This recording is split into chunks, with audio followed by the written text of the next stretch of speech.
Well, hello everyone. So, we're going to spend some time getting really intimately comfortable with our inner wisdom, that inner guide, that nameless part of ourselves that's connected to something larger, to our true nature, our true essence.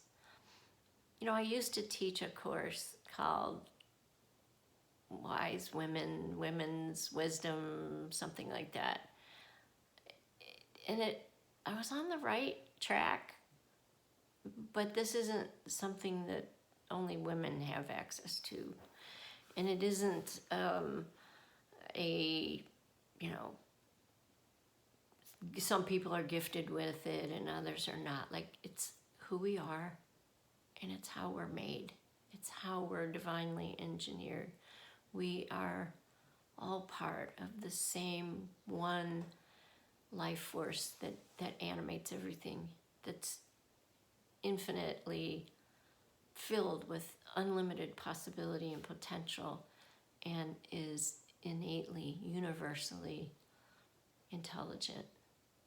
So it is kind of hard to put words to it, but whatever words I use, and I use a lot of them, you know, you'll find something that resonates with you. But what's more important than trying to name it, because the more we put a name on it, the more we kind of go back up into our head. And this really wants to be a place of coming home to your heart, to who you really are, who you've always been and always will be,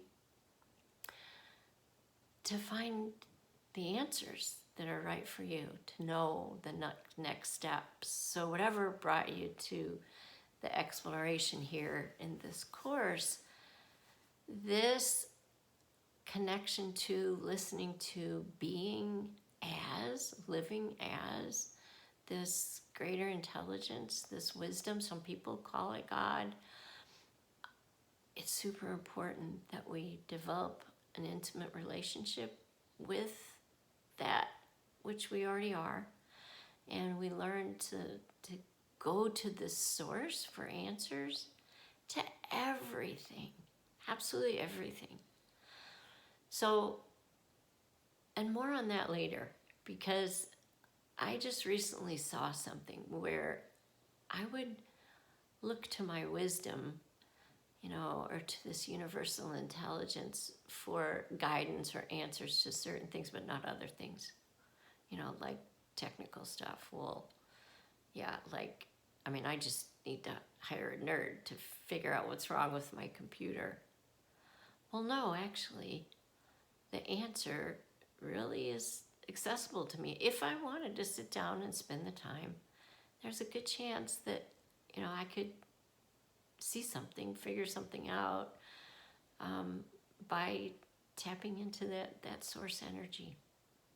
So I want us to go on an exploration of becoming familiar and intimate with our inner knowing.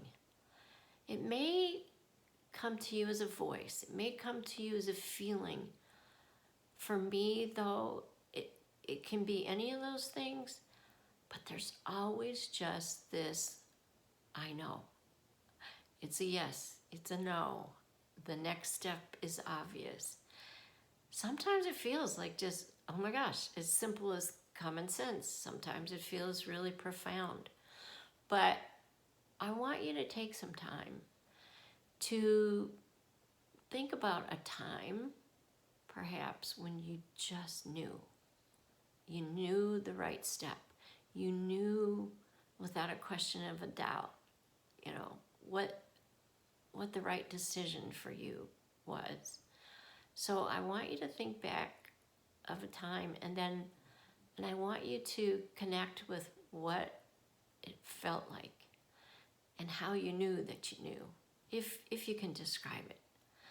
So also there's a sense of being being as that, being with that, being in the flow of life, as if life is sort of living through you, as you, and there's not really anything to do.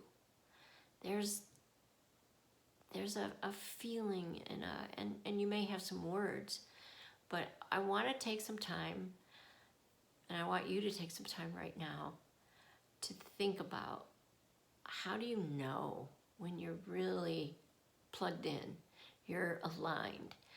And some of that is a misnomer, okay, because there's no need to plug in. There's really no need to align with something, because it is who you are. It is who we are. It's always, ever, fully, 100% available, present. So, food for thought, something to chew on. Explore how it feels to you, how it looks to you. And when we get together as a group, we're going to do some more exploration into that. All right, have fun.